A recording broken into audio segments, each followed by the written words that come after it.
Olá, sejam bem-vindos a mais uma edição do programa Alto Astral no 14. Eventualmente a gente sai do estúdio também, fazemos programas fora de estúdio. Hoje a gente está aqui no Colégio Couto Magalhães, o antigo educandário Couto Magalhães, faz parte do complexo da Unievangélica, para falar um pouquinho mais da história da cidade de Anápolis, né? A cidade de Anápolis tem personagens assim, fantásticos, alguns deles da própria cidade e outros que vieram de fora, né, para nos cativar e nos auxiliar também no desenvolvimento da cidade. E um desses personagens é o Dr. James Fansone. Mas a respeito desse evento, quem vai falar mais um pouquinho é o Joseval, nosso parceiro aqui do canal 14 da NET Anápolis e do programa Alto Astral. Joseval, o que a gente vai falar hoje, vai trazer para o amigo assinante do canal 14 da NET? Perano, amigos do 14, mais uma noite, né, e uma noite memorável. A gente sai dos estúdios do nosso canal 14 para vir aqui para Couto Magalhães, para uma noite cultural em homenagem ao Dr. James Fansone, em homenagem ao Hospital Evangélico, nada mais, nada menos do que o lançamento de um livro, Guilherme Verano e assinantes do 14, que foi escrito há mais de 4 décadas, foi escrito em inglês.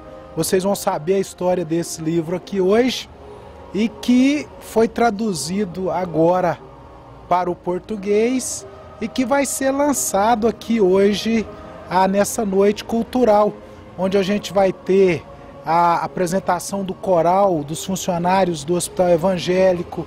Nós vamos ter a apresentação da orquestra Criar e Tocar aqui da Unievangélica, também a fala do pastor Eliel, que foi o organizador do livro. Então vai ser uma noite muito boa, Verano. E a proposta nossa é de estarmos por aqui fazendo a cobertura desse evento, entrevistando pessoas que fizeram parte dessa história.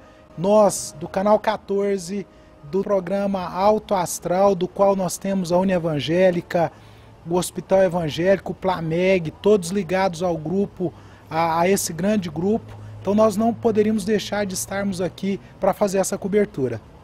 Então tá certo, é isso que o Joseval falou. Eu queria que vocês acompanhassem, fizessem companhia para a gente nessa próxima hora aí. A gente vai trazer várias personalidades e depoimentos para falar um pouquinho dessa vida fascinante do Dr. James Fansone. Vamos com a gente?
Bom, a gente segue aqui no Colégio Couto Magalhães e a gente está falando de personagens ilustres. A gente vai falar com o Dr. Billy Fansone agora, neto do Dr. James Fansone. Os netos são sempre suspeitos para falar dos avós, dos avós, né, Billy? Mas no seu caso, como foi essa convivência? O Dr. James, e a gente sempre tem a figura dos ingleses como pessoas austeras, rígidas. Fala um pouquinho dessa história do Billy menino ainda, com o Dr. James. Escuta, o meu avô, ele foi até os 97 anos de idade, então eu convivi com ele já até 30 e tantos anos de idade. E eu morava numa casa vizinha à casa dele, então eu almoçava com ele todo dia. Naquela época, uma grande referência para mim era meu avô e minha avó, Dona Deise, né?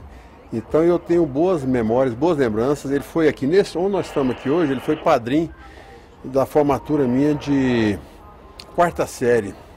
E ele fez um discurso, e até hoje eu lembro, isso é 64, 65, ele falou, antes de você falar de uma pessoa, coloque-se no lugar da pessoa, coloque-se no sapato daquela pessoa, vê onde é que ele está andando para ver se você está certo em falar bem ou mal daquela pessoa. Isso aí em 64, ele falou aqui onde nós estamos aqui agora.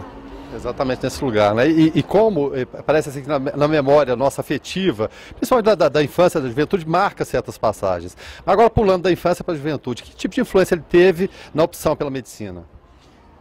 Em relação a você? Desde menino, eu e muitos da minha família fomos levados à medicina. Eu nasci e morei do lado do hospital a vida inteira. Eu passei minha infância dentro do hospital evangélico, brincando por lá mesmo. Então, e um negócio que eu me lembro, assim, é uma coisa mais pessoal, mas quando eu passei no vestibular, o meu avô, já velho, ele veio com um barbeador elétrico para raspar minha cabeça. Isso em 1970, né? Então o trote seria dele, então, pessoal.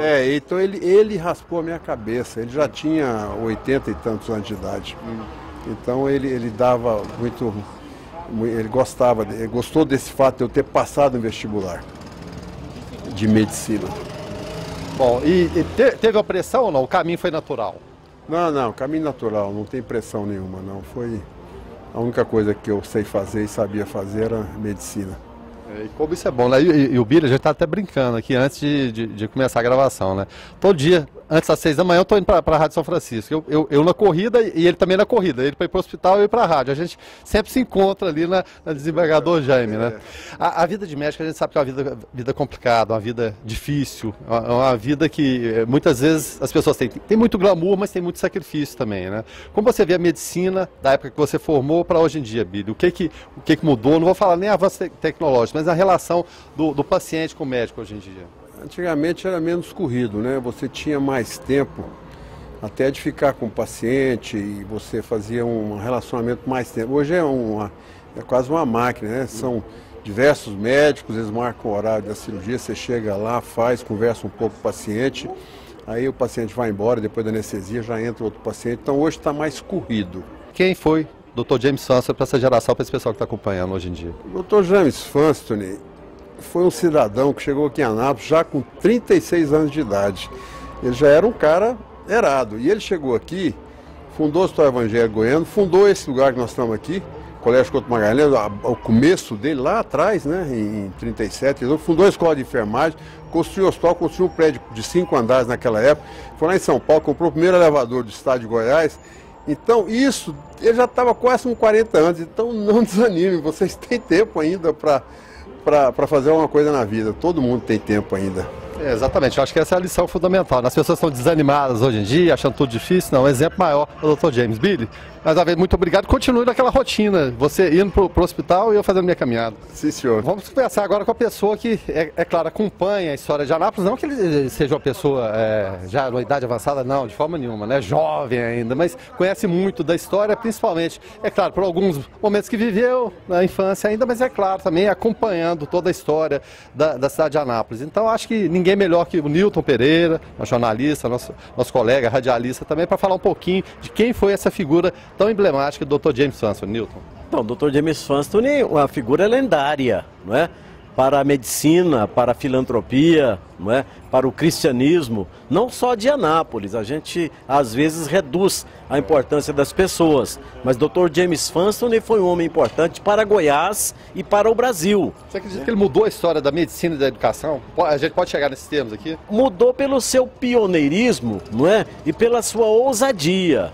Um médico extremamente moderno, formado na Europa, não é? E vem para o interior do Brasil fazer medicina, né? Enfrentando a tudo e a todos, com dificuldades, com falta de recursos, mas mesmo assim ele conseguiu por muitos e muitos anos ser o principal nome da medicina aqui na nossa região, né? A minha mãe, que está viva hoje, com 92 anos, foi contemporânea de Dr. James Funston e ela está lúcida, não é?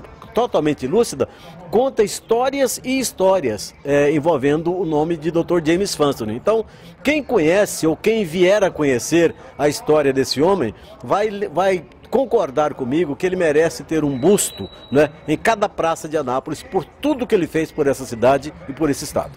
Bom, a gente estava falando de história aqui, essas novas gerações muitas vezes não têm ideia do que é dificuldade, né? Facilitou tudo muito hoje em dia, Nilton.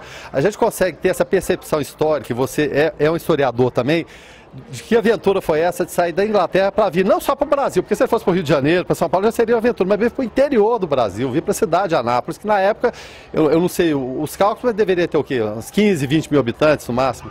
Porque muito embora médico, não é, de profissão e de vocação, ele era missionário.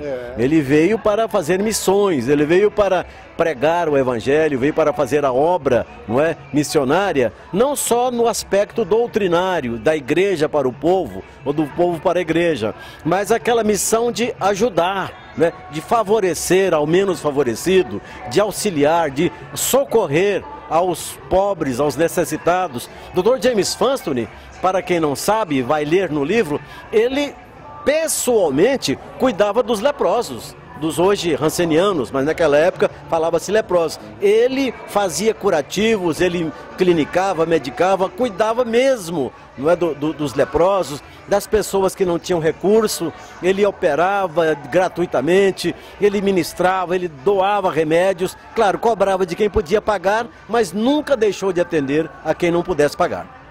E com detalhe que o pastor Eliel me revelou, né, que foi o organizador do livro, no lombo de cavalo e de burro, pegando a picada e indo atrás.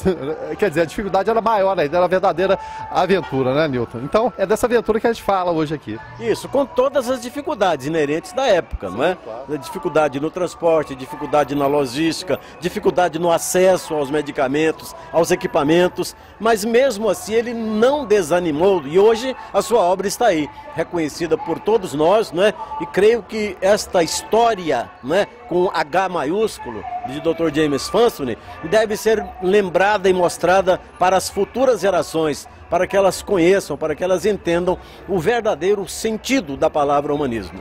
Nilton, muito obrigado pela entrevista aqui.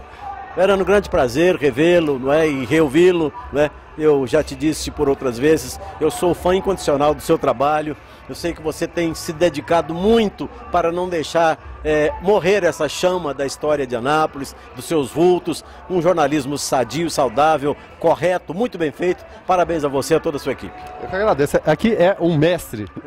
Eu não nasci em Anápolis, eu vim para Anápolis com 10, 12 anos de idade. E quando eu aqui cheguei, uma das coisas que mais me impressionou aqui na cidade foi o Hospital Evangélico Goiano. O seu tamanho, a sua imponência, seu estilo. Eu fiquei encantado e eles me diziam, olha, esse médico, o Dr. Henrique Funston, é inglês, ele veio para trabalhar e ele é que dirigiu pessoalmente a construção desse hospital. Sabia o traço da massa. Era um engenheiro, além de médico, era um engenheiro que construiu o hospital. Ele não fugia de trabalho, a verdade é essa, fazia tudo. Né? Exatamente. Anápolis deve à família Funston, ao seu líder, ao Dr. James Funston, certamente grande parte do seu crescimento. Esta noite eu estou aqui, vou adquirir o livro, vou ler, e é justo, porque povo sem memória é povo sem história. Tá certo. Obrigado, doutor. Muito obrigado. Doutor Afonso Celso Teixeira Rabelo. Né? A gente está falando muito aqui da vida do Dr. James Funston em relação à saúde, ao hospital, mas eu queria que você falasse um pouquinho a respeito da vida missionária dele. Esse dom, essa iluminação que ele teve de vir para o Brasil. A gente sabe que é uma verdadeira aventura você sair do seu país de origem para qualquer lugar. E vir para o Planalto Central do Brasil, onde não tinha nada, absolutamente nada, tem que ser alguma coisa, algum chamamento de Deus. Então eu queria que você falasse um pouquinho a respeito desse chamamento que teve o Dr. James Funston vir, né, ajudar no nosso desenvolvimento aqui, Sérgio. A vida do Dr. James, né, é essa grande diferença dos homens que nós estamos necessitando hoje para o Brasil, para o mundo, para Anápolis, né? Essas pessoas que são chamadas a servir, abrem mão daquilo que são, daquilo que têm, daquilo que está ao seu redor e vêm. Porque olhar Anápolis hoje, o Brasil Central hoje, fala assim, eu viria para Anápolis. Fácil demais, né? Eu queria ver naquela época, né? E esse ineditismo, esse desafio nos alcançou a todos. Você que está me ouvindo aí, me assistindo agora, nessa entrevista, não tenha dúvida de que, de alguma forma, qualquer família de Anápolis já foi alcançada por isso. Por esse vir do Dr. James Fanso para Anápolis, né? Ou seja, sair da sua terra e vir para cá e construir o primeiro hospital do nosso estado, né? Quer dizer, é uma relevância muito grande. Dr. James, nesse momento pobre que nós estamos vivendo de vida pública, né? Assim, nós olhamos ao lado e se você me perguntasse assim, um nome agora, meu Deus, cadê o nome, né? Então o Dr. James, nesse momento de pobreza humana nas nossas lideranças, e eu cito nos 3 poderes, porque eu milito mais diretamente mas acompanho a vida política do Executivo e do próprio Legislativo, nesse momento pobre que nós estamos, o Dr. James Fanso nos serve de espelho. Não só para a questão da vida missionária, mas para a questão da vida pública. Porque a vida missionária, segundo o chamamento dos apóstolos, é um comprometimento com a vida pública. Você não é missionário de si mesmo, você é missionário de um nome maior que o seu. Então, eu acho que ele percebeu isso ao extremo, né? Ou seja, o Dr. James não pregava o Dr. James, não vivia Dr. James, ele pregava um Deus no qual ele cria e um sacrifício e uma entrega raramente vistas, né? Raramente vistas. Está aí o exemplo para nós, né, Guilherme? Um exemplo para a gente investigar. Sem dúvida nenhuma, é caso de investigação, né? Então, para quem não conhece ou não conheceu o Dr. James, a gente está falando das novas gerações, uma palavra para definir esse homem. Eu sei que é difícil. Submissão. Submissão, porque no caso a pergunta que você me fez, a forma como você me colocou, ninguém é missionário sem ser submisso, porque a submissão, a maior submissão é aquilo da oração que o Senhor nos ensinou, ou seja, que seja feita a tua vontade, né? Assim na terra como nos céus, né? Então a obra missionária, você é chamado a fazer uma vontade que não é a sua às vezes, é a vontade de um ser maior que você crê nele. Esse é o grande desafio. Esse é o grande desafio e fica aí, né? A mensagem. Celso, mais uma vez, muito obrigado pela entrevista. Sempre um prazer, sempre uma alegria vê-lo, né? Filho do meu queridíssimo amigo Pepe, né? Então é sempre uma alegria ver o Verano, a quem nós chamamos de falso craque.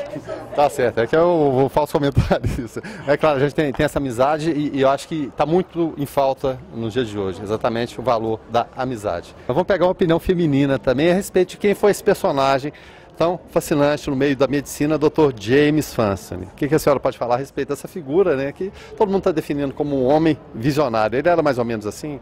Olha, concordo plenamente com quem disse isso anteriormente, mas eu gostaria de acrescentar um homem de Deus. Para mim, um exemplo de seriedade e comprometimento com Deus, com a palavra. E esse comprometimento com Deus levou ele a amar o próximo e se doar. Né? Tudo que ele fez durante toda a sua vida foi em função do próximo. E a gente percebe nitidamente na história de Anápolis a importância dele na construção do hospital, na fundação do hospital, na sequência. Quando eu leio a história dele, quando eu vejo que ele deixou tudo e veio para Anápolis, quase que a última cidade do trem de ferro.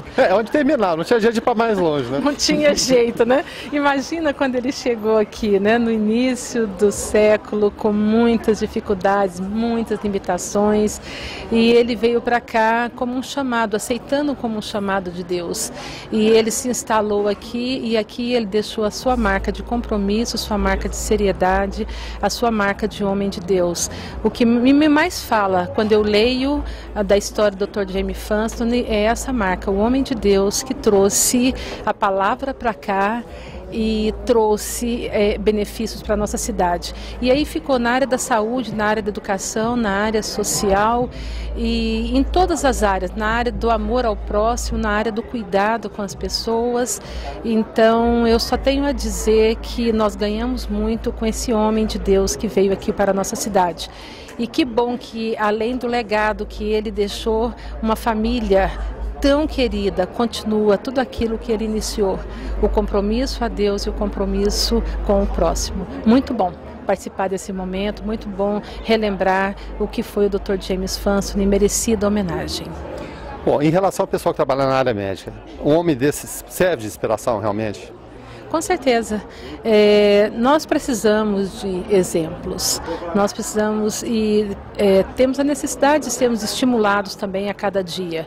A vida não é fácil, a vida requer determinação, e quando a gente percebe homens que com determinação, com compromisso, enfrentou os desafios, isso serve de estímulo a todos nós a continuar caminhando, que vale a pena essa caminhada de amor ao próximo, de compromisso com aqueles mais desfavorecidos, ou na necessidade de alcançar aqueles que precisam também do nosso cuidado. Tá certo, obrigado pela entrevista. Eu que agradeço. Vamos conversar agora com o Dr. Erneide Pina, uma pessoa mais do que indicada para falar um pouquinho, né, a respeito da família Fansone, é claro, e mais especificamente do Dr. James. Afinal de contas, quem foi essa figura emblemática do Dr. James Fansone, Dr. Erneide? Olha, o Dr. James Fansone é uma dessas raridades. É uma pessoa preciosa, preciosíssima, daquelas que parece que só de cada década uma daquelas é produzida. Um homem que nasceu no Brasil, foi para a Inglaterra, cresceu, estudou, formou, foi à guerra, Primeira Guerra Grande, Guerra Mundial, e voltou ao Brasil para fazer um trabalho extraordinário. O Dr. Fansone chegou numa então vila de 2, 3 mil pessoas, faltando todas as condições que a gente pudesse requerer como mínimo suficiente para exercer a medicina, mas ele já de início começou revolucionando. Ele, assim que abriu a porta da sua primeira clínica, ele já buscou trazer aqui pessoas que pudessem colaborar com ele. E foi assim que ele trouxe da Inglaterra e do Canadá enfermeiras que não só iriam ajudá-lo no trabalho que ele estava começando, como também iria formar uma nova mão de obra. Foi o que aconteceu. Poucos anos depois de chegar, o Dr. Fansone criava a escola de enfermagem Florence Nightingale, que existe até hoje e que começou a formar pessoas profissionais capazes de abastecer o hospital evangélico e distribuir gente por esse Brasil afora. A Florence estavam no Brasil inteiro durante uma longa colheita que ele fez aqui, fazendo sobretudo a qualidade. O Dr. Fansone tinha uma formação excepcional, formação médica, ele foi professor, ele fez pesquisa na Universidade de Minas Gerais, ele escreveu a tese de doutorado, poucas pessoas o chamam de doutor, mas não como bacharel, mas como uma certificação, porque ele é doutor em medicina pela Universidade Federal de Minas Gerais, tendo realizado uma pesquisa que ficou bem conhecida no Brasil sobre a influência do quinino no tratamento da malária. E isso deu a ele uma repercussão bem grande, porque ele foi o que pesquisou, o que estudou, e esse começou a ser usado no Brasil, o uso do quinino no tratamento da malária. O Dr. Fansone edifica o Hospital Evangélico Goiano, que se tornou uma referência. Nós estamos falando de uma medicina praticada antes da existência de Goiânia. Para aqui vinham pacientes de todos os lados, de todas as cidades, de outros estados, e isso fez com que impactasse essa cidade, então pequena Anápolis, para se tornar uma referência em saúde. E foi assim que ele começou esse gigantesco trabalho que ele fez na área da saúde. E daí em diante nós conhecemos o progresso que a cidade experimentou e quanta gente veio para aqui, novos hospitais, se tornando hoje o que somos, que é uma cidade importante no cenário nacional.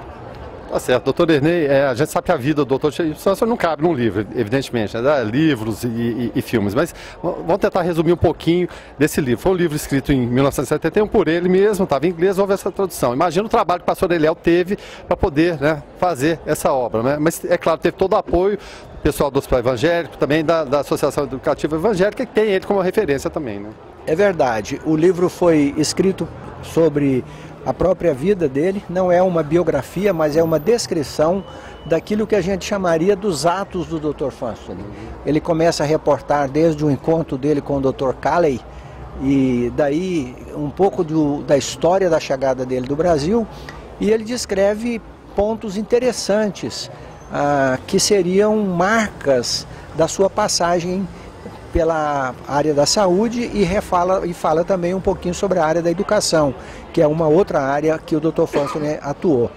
Foi um trabalho difícil de ser feito, realmente, porque foi necessário que, além dos tradutores, tivessem pessoas que identificassem nomes da época, porque ele citava nomes no livro e a gente saía do contexto, de quem ele está falando. Então nós tivemos que buscar pessoas como os filhos, o Dr. Henrique, Dr. Bill, Dr. Joe Alden, pessoas que viveram com ele durante aquele tempo e que começavam a dizer, não, esse era o fulano de tal e etc. E por isso que vocês vão notar que no final do livro, o livro que ele escreveu, que agora foi traduzido em português, mas ele está na versão bilíngue. O livro é português e inglês, uma página é inglês, a outra é português. Todos vão notar que no final do livro há como que uma lista enorme de explicações, notas, que são explicativas justamente porque quando se lê, alguma coisa a gente não entende. Então, voltando lá atrás, você saber de que ele estava falando ou de quem ele estava falando. Então tá certo, doutor Enei, obrigado e parabéns, né? A gente agradecer a Associação Educativa Evangélica, até redundante, né? Por tudo que já fez aqui na área educacional de Anápolis, de todo o estado, de todo o Brasil, são várias, centenas, milhares de alunos que saem daqui. Então, mais uma vez, muito obrigado por ser uma referência de ensino e de qualidade hoje no Brasil. Nós aqui estamos felizes e estamos na Unievangélica, na Associação Educativa, porque esse também é um fruto do trabalho do Dr. Fansoni. Dr. Fansoni e Dona Deise são fundadores da Associação Educativa do Colégio Couto Magalhães, portanto, uma semente que eles plantaram na área da educação e que se tornou essa árvore frondosa que hoje é a Unievangélica e o Colégio Couto Magalhães. Bom, a gente segue aqui no Colégio Couto Magalhães, né? É pioneiro nessa área toda que vocês veem aqui. Isso tudo, no início, era só Colégio Couto Magalhães, mas se expandiu e se tornou essa coisa gigantesca que é hoje. E é claro, grande parte da responsabilidade veio lá atrás com o Dr. James Fansoni, mas também hoje com o Carlos Mendes. Ele pediu para não chamar de doutor, vamos chamar de Carlos Mendes. Posso chamar de magnífico, reitor? Reitor da Unievangélica, que vai falar um pouquinho desse desafio que é continuar com a sementinha que foi lançada lá atrás, o Dr. James na área de saúde e um pouquinho também na área da educação, Carlos. Bem, Dr. James Fansoni é uma referência infinita para nós, né? Como médico, como educador, como cidadão, né? A contribuição que ele deu à saúde em Goiás, à educação, à sociedade anapolina e do nosso estado.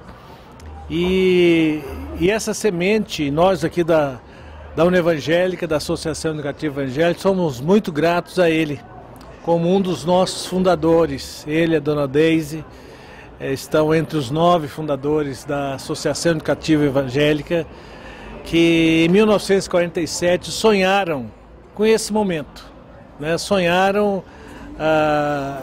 um sonho grande, né? E naquela época, ao criar uma instituição para cuidar de colégios, eles imaginaram uma universidade. E nós não chegamos lá ainda, né? Com todo esse crescimento que a Unievangélica teve, nós não alcançamos ainda o sonho dos nossos fundadores. E esse hoje, por determinação do nosso Conselho de Administração e do planejamento da Unievangélica, da reitoria, é o nosso maior desafio, é transformarmos hoje o centro universitário em universidade.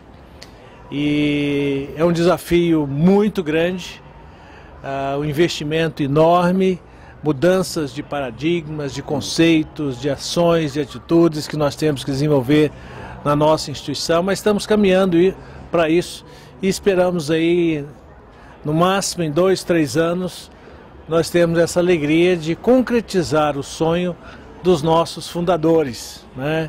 Dentre eles, Dr. Jaime Fansoni e Dona Deise.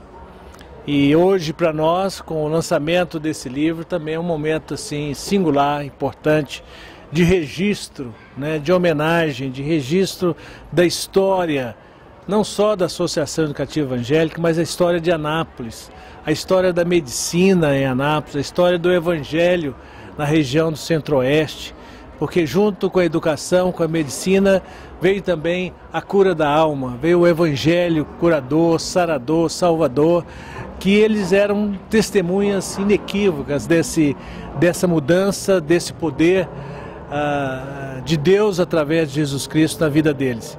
Então, nós até nos emocionamos ao falar do Dr. James Funston pelo que ele representou, continua representando, nos dando um direcionamento, não é? E esse momento também de registrar, deixar escrito a sua história aqui, por demais significativo para todos nós. Só para a gente pegar, para exemplificação, quantos alunos hoje na Associação Educativa Evangélica em todo o complexo? Só para pegar o gancho para uma pergunta. Entre os colégios e o centro universitário, nós temos hoje quase 17 mil alunos. Só no centro universitário, em torno de 10.500 alunos, mas os colégios, as outras faculdades mantidas hoje, a Faculdade de Raízes, Goianésia, Série, Jaraguá, Rubiataba, né, estamos implantando uma nova unidade em Senador Canedo, os colégios, né, que representam a base de tudo foi o Couto também, né? Foi o Couto, foi a origem, né, de todas as coisas. Então hoje a instituição tem em torno de 16.500 a 17 mil alunos. Bom, agora vem a pergunta, né? Uma população, vamos falar assim, uma população universitária muito maior que era a população de Anápolis quando o Dr. James Funston chegou aqui. Muito maior. Que tamanho de desafio foi que esse homem teve, né? Que tipo de iluminação divina ele teve para vir para cá? Exatamente, essa é uma boa comparação, né? Hoje, 17 mil alunos é um marco que muitas cidades, né, hoje não tem essa marca em termos populacionais. E era aproximadamente a população de Anápolis na época, né? E a gente vê em tudo isso o idealismo, né? E acima de tudo a boa mão de Deus sobre todos nós, nos conduzindo ao longo desses 71 anos, né? Com homens e mulheres que têm se dedicado a essa instituição, né? Conselheiros, membros, dirigentes da associação, da qual eu também fiz parte como presidente dessa instituição num momento muito difícil e membro do conselho durante muitos anos e agora nos últimos anos na reitoria da Unevangelho. Então, para mim é uma alegria sem tamanho de poder estar participando desse momento histórico da Associação Educativa Evangélica como reitor da Unevangelho e podermos contribuir para que esse sonho se concretize o mais rápido possível. E a última pergunta, para a gente finalizar. Que sentimento o Dr. James Funston teria ao chegar aqui, ver tudo isso, mas mais especificamente uma faculdade de medicina estabelecida? Eu imagino que seria uma alegria imensurável, né, para ele como médico, como educador, como professor que foi, né, de poder ver essa realidade hoje, né?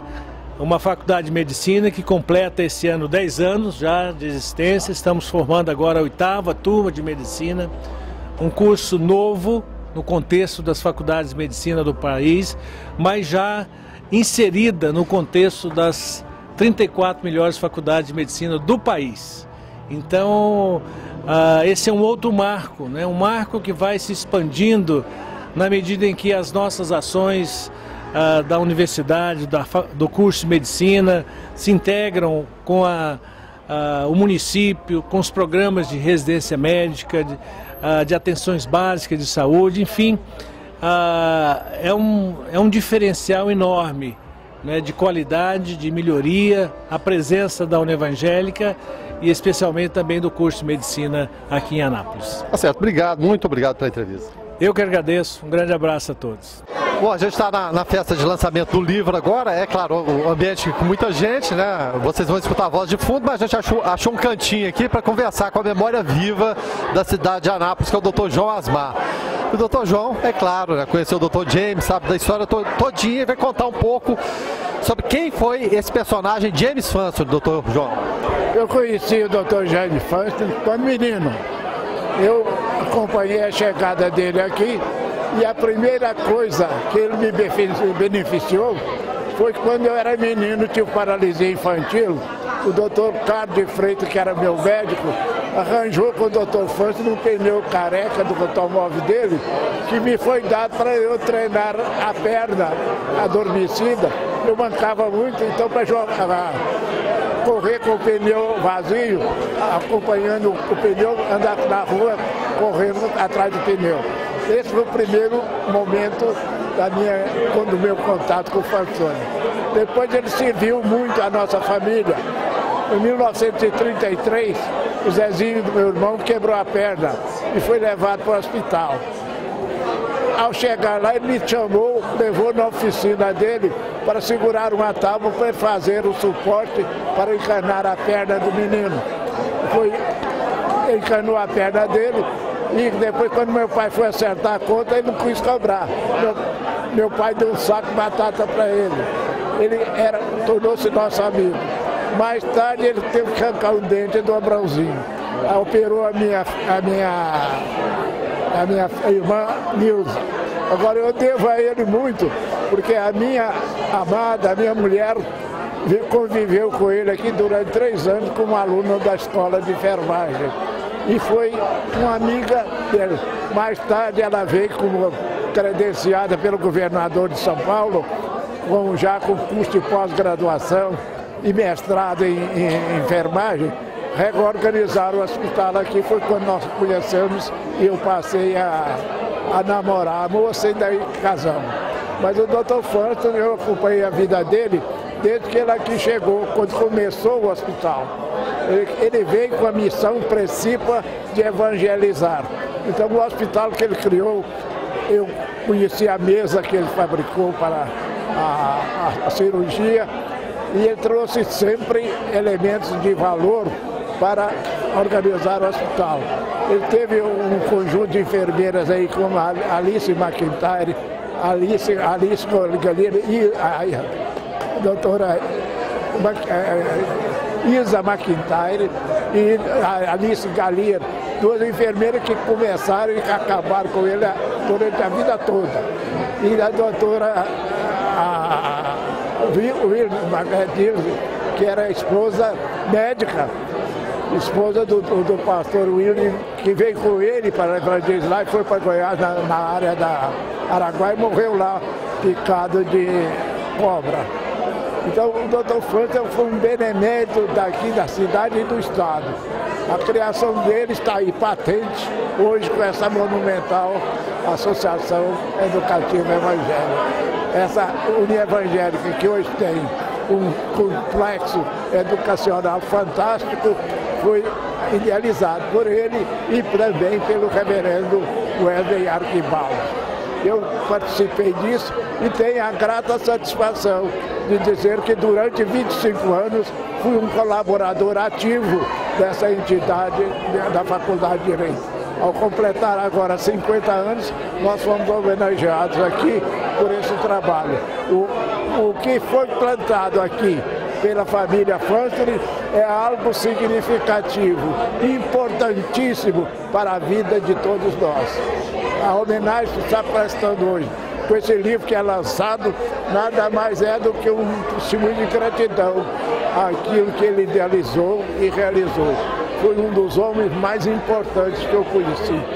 Certa vez, quando eu era vereador, chegou aqui o presidente do Instituto de Aposentadoria dos Comerciários, que veio comprar algum terreno e construir alguns condomínios. Na casa do que era aqui, Carlos de Pina, ele comprou terreno, tem aqueles prédios lá, tem outro aqui na Avenida Contorno, desse tempo. Era o Sadoc, presidente do Instituto. Eu levei-o para conhecer o Fantoni. E o Fantoni pegou ele para o braço e começou a girar dentro do hospital. Mas com tanta energia e com tanta velocidade, que o Sadoc chegou num ponto e falou assim, parou e falou, eu não aguento mais. É preciso arranjar um biógrafo para fazer a biografia desse homem. Isso é fora de série. O Fantoni foi sempre um homem enérgico, franco. Agora, quando ele tinha que elogiar alguém, ele falava com força. Quando ele tinha que censurar, ele falava baixinho. Ele abrigou aqui a doutora, a dona Joana, lá na chácara dele. E ela criava cachorro, etc. E vendeu uma junta de boi dele. Ele falava comigo assim, dona Joana é uma aventureira. aventureira. A doutora Drica é bom, o marido dela, muito bom, é muito bom. Tá certo, obrigado, doutor João. Pensando no doutor João Asmar, memória viva aqui da cidade de Anápolis. Ali na recepção existe um portal, né, com os fundadores aqui da Associação Educativa Evangélica, e dentre eles o reverendo Arthur Archibald. E não é que a gente aqui, no meio do lançamento do livro, a gente está com um descendente do reverendo Arthur Archibald, o Jimmy, e sua esposa Laninha também. Um prazer recebê-los. Como somos cavalheiros, vamos falar com a Laninha primeiro, aí depois a gente fala com o Jimmy. Laninha, prazer receber vocês aqui. E que memória a senhora tem do reverendo Arthur Archibald? A gente vive muito saudade do passado, né? Quando a gente vivia mais junto, né? Agora, as coisas mudaram, mas sempre muito felizes e alegres ter os amigos perto. Era um bom sogro? Muito, muito bom. Meio bravinho, meio bravinho. Bravo em que sentido, assim? Conta aquela história. Quando você... Logo que nós ficamos nos conhecendo, no início do nosso namoro, você lembra que você foi lá em casa, meu pai brincando com você, falou assim, olha, como é que você vai contar o resto da história? Ele falou, o Jimmy, o namoro dele é só uma semana.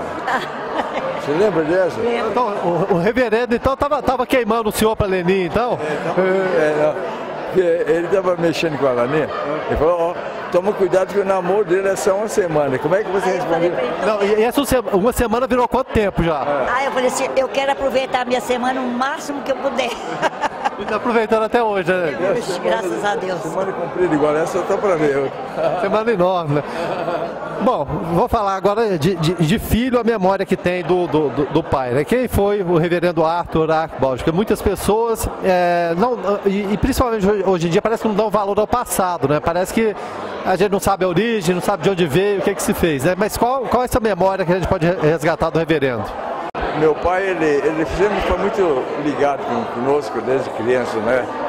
Ele fazia tudo para criar um ambiente bem familiar em casa lá. E ele gostava muito de animais. Nossa casa lá acabou virando quase que um zoológico, né? E o pessoal vinha vender animais lá na rua. Era muito comum naqueles dias. Eles traziam todo tipo de animal. Até tatu. e o pessoal lá da cidade falou, vocês vão lá na casa do inglês que ele compra. Então lá em casa tinha macaco, papagaio, arara. Eu imagino que ia ter muitas cobras aqui em Anápolis. Serpentes. É um verdadeiro zoológico lá em casa, né? Aquilo era muito divertido. Os macacos então eles pintavam o set lá. Era muito engraçado. Mas, então, nossa casa sempre teve um ambiente assim, muito gostoso, assim, de muita atividade, né? Muita coisa interessante. Porque a gente fala que hoje em dia esse sentimento de família parece que está se perdendo, né? As pessoas vivem muito no mundo virtual, celular, internet. Como que é a família de vocês hoje em dia? Esse sentimento, como é que tá? Existe ainda aquele almoço aos domingos? Como é que tá isso? Eu vou perguntar para a Leninha, que é a dona da casa, né? A gente sempre conta, aos domingos nós almoçamos juntos, os meninos estão sempre lá em casa, né, Jimmy? Na casa está sempre... É raro ir lá em casa que não acham dos filhos lá. Está todo mundo por lá, graças a Deus. Isso é bom demais. Em relação ao missionário, vamos falar, porque pregar a palavra, levar a palavra realmente não é fácil. E numa época em que Anápolis era predominantemente católica, então muita gente via com maus olhos. Puxa vida, o que esses evangélicos estão fazendo aqui? Então, como que foi essa luta dele para evangelização aqui na cidade de Anápolis, respeitando, é claro, todas as religiões? Olha, o meu pai, o campo dele não tinha limite, né? A sede era Morrinhos, começou primeiro em Pozo Alto. Na hora que ele chegou da Inglaterra, ele foi diretamente para Pozo Alto. Depois ele transferiu para Morrinhos. Então era a sede, mas o campo dele era ilimitado. Todas aquelas cidades circunvizinhas de Morrinhos foram todos evangelizados. Ele fundou muitas igrejas ali. E ele foi um verdadeiro fundador de igrejas. E quando trabalha, ele nunca se preocupou com denominação. A própria missão dele chamava EUSA, Evangelical Union of South America. Era uma missão voltada para evangelizar o continente sul-americano. Então, havia missionários em todos os países da América do Sul, tinha missionários da EUSA, né? É uma missão voltada para... Então, ele gostava muito de evangelizar a zona rural. Ele tinha congregação, fundou muitas congregações nas fazendas. Quando ele chegava lá, ele era recebido com muita festa, muita alegria, porque os fazendeiros geralmente convidavam toda a circunvizinhança para assistir o culto.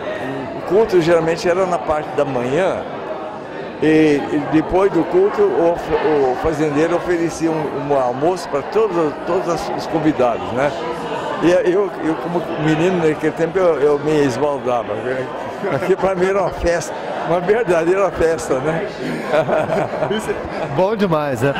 Bom, e para a gente encerrar, então, uma receita para casamento duradouro, porque hoje em dia as pessoas casam e separam, né? Vamos começar com a Leninha. Qual é a receita? A mulher tem que ter muita paciência. Como é que é a receita para esses casais que estão vendo a gente hoje tão jovens? Bom, a primeira coisa é Deus na nossa vida, né? Quanto mais a gente tem Deus perto de nós, mais a gente se ama, não é verdade? O amor é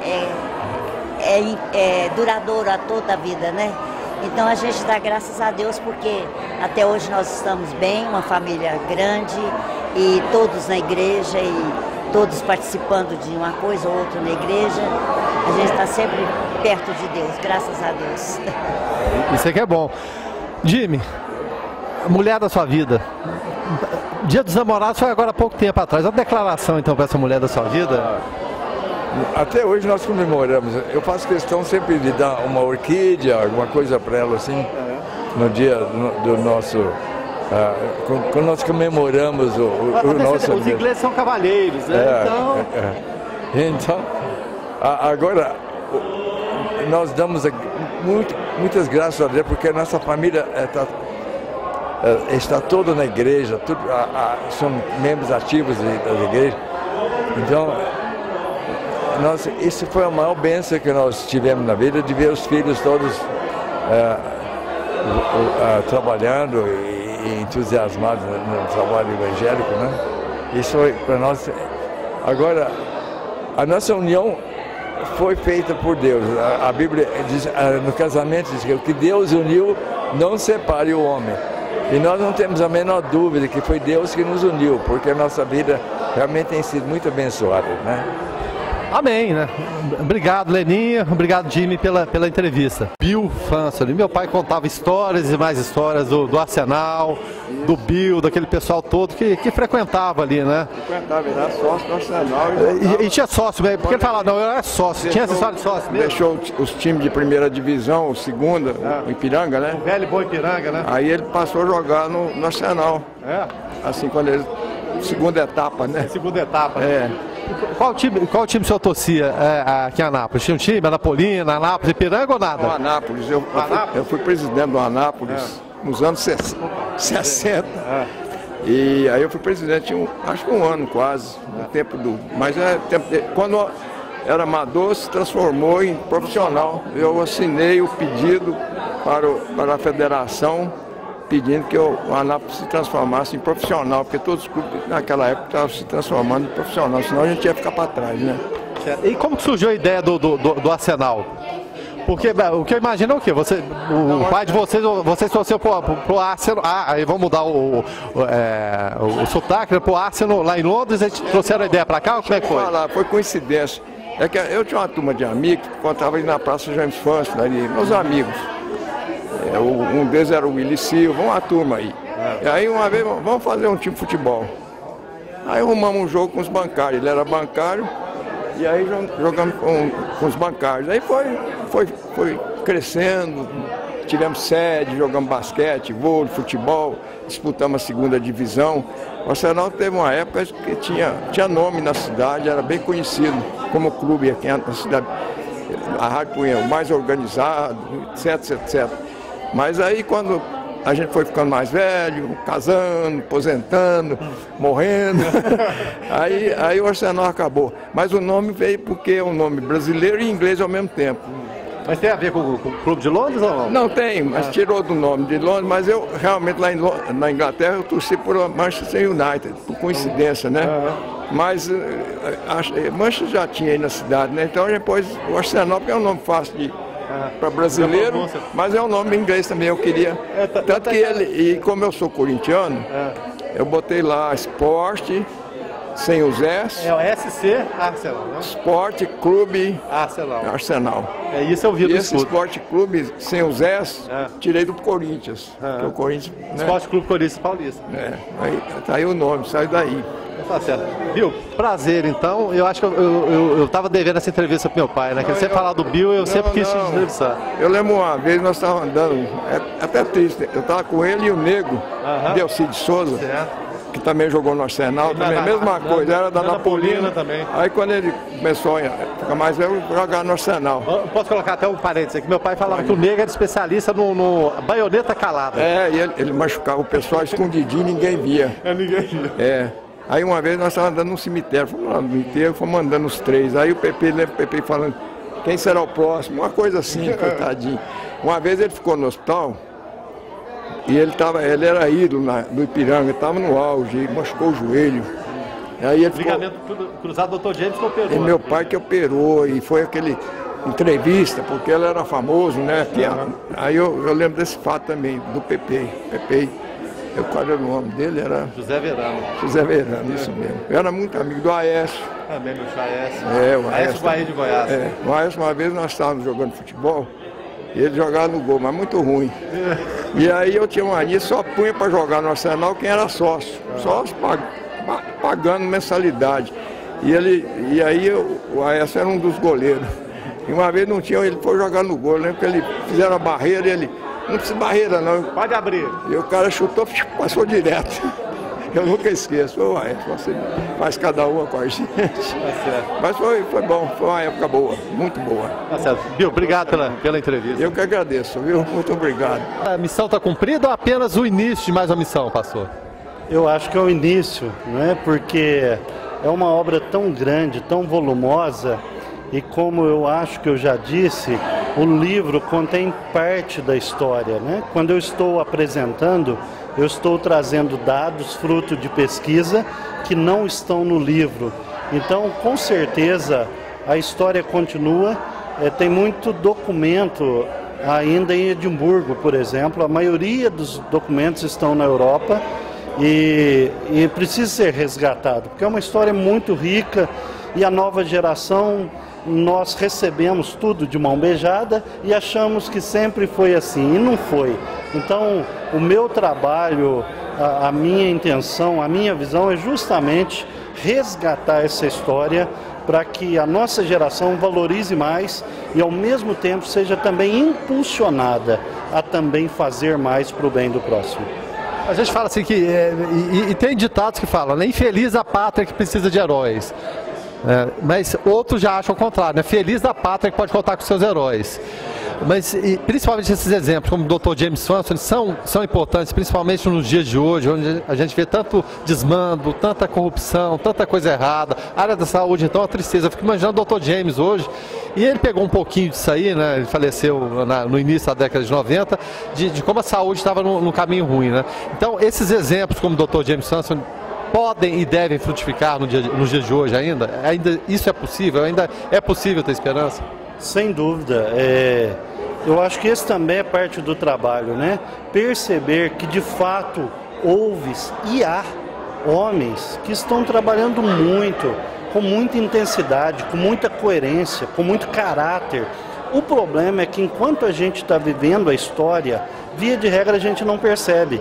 Mas depois que a história passa, a gente dá uma olhada no retrovisor e fala, poxa vida, estava ali um marco. Porque a gente joga todo mundo no mesmo balaio, né? E a coisa fica... Exatamente, você tem...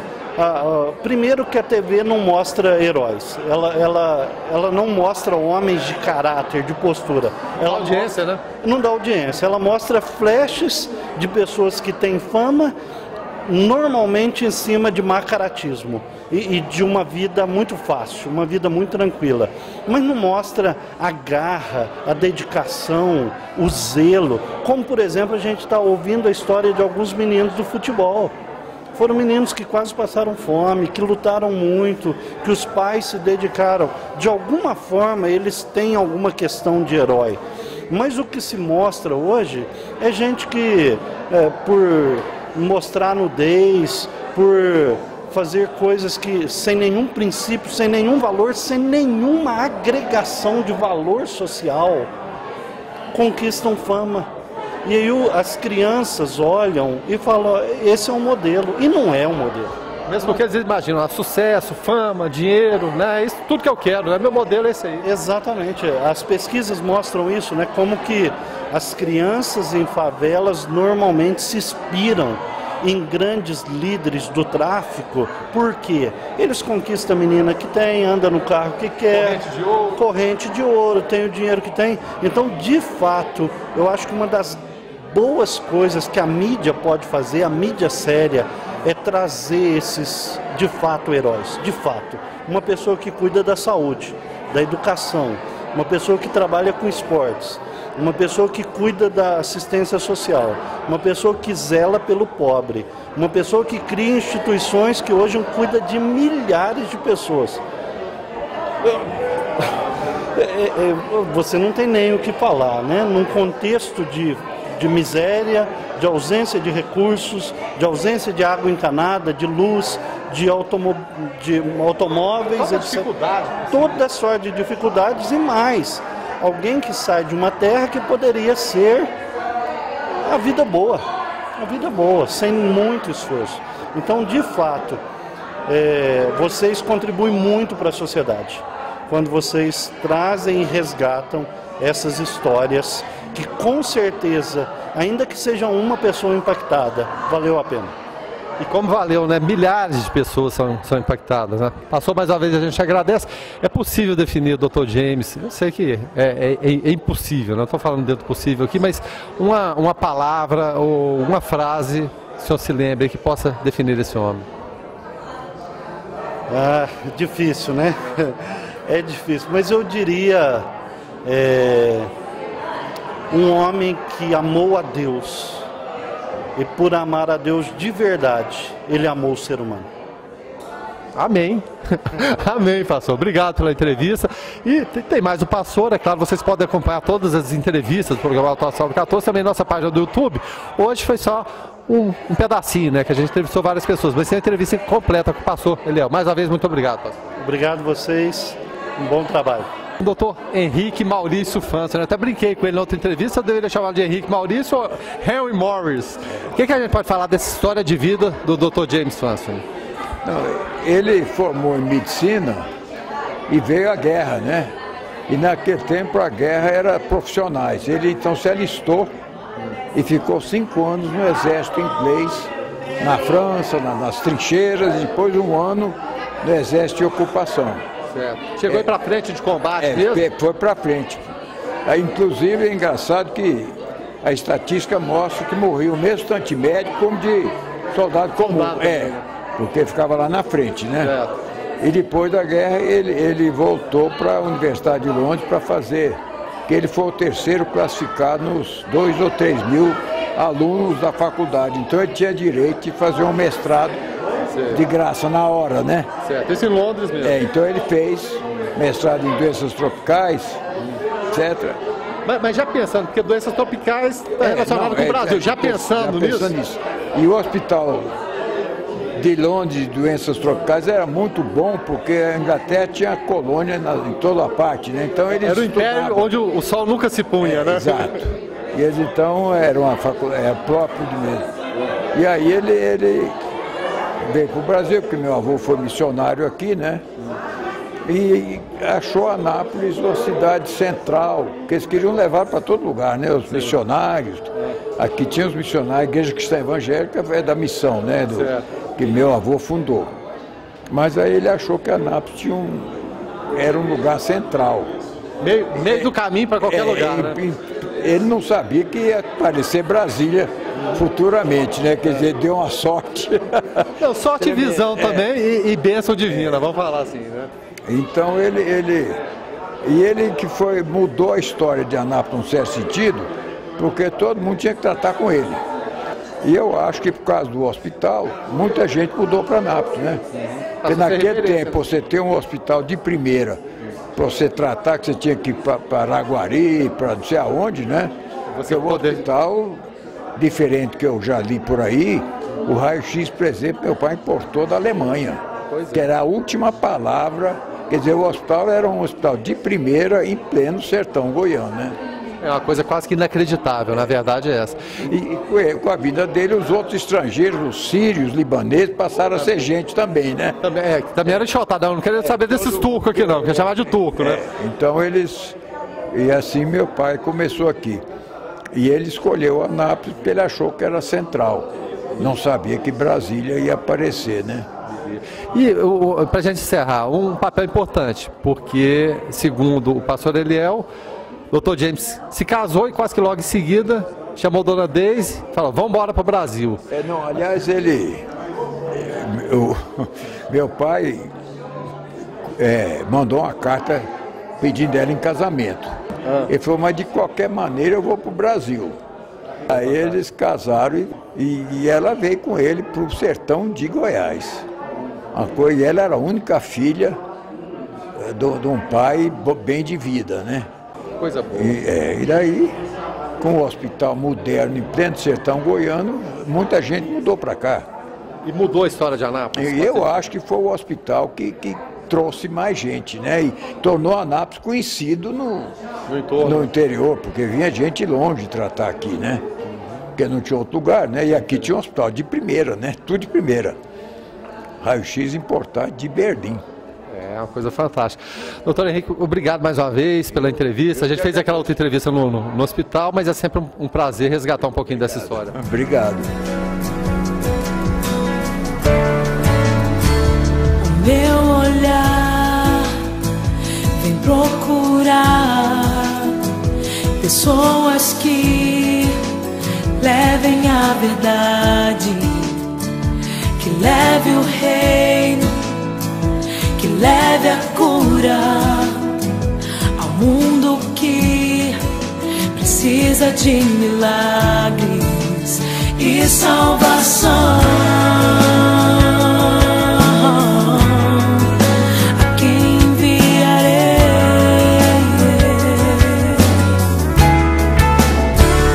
O meu olhar vem procurar pessoas que levem a verdade, que leve o reino, que leve a cura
Eis-me aqui, eu quero ser profeta. Leva-me, usa-me. Eis-me aqui, quero ser profeta. Leva-me, usa-me. Eis-me aqui, eu quero ser profeta nessa geração. Usa-me, a quem enviarei, a quem enviarei, a quem enviarei. Usa-me, a quem enviarei, quero ser profeta, a quem enviarei. Canal 14 NET. Apoio Cultural. Clínica Radiológica de Anápolis, a CIA, Arroz e Feijão Imperial, Geolab Genéricos, Instituto Oncohematológico de Anápolis, Hospital Evangélico Goiano, Plameg, Unievangélica, Supermercado Atende Mais, Compensados Anápolis, Clínica Vacine, Barbantes JK, Laboratório Modelo, BRG Brasil Geradores, Farmácia Naturalis, Cicobi Unicentro Norte Goiano, Lages Vibracom, Resgate Remoções e Eventos e também Mercafrios Mauá.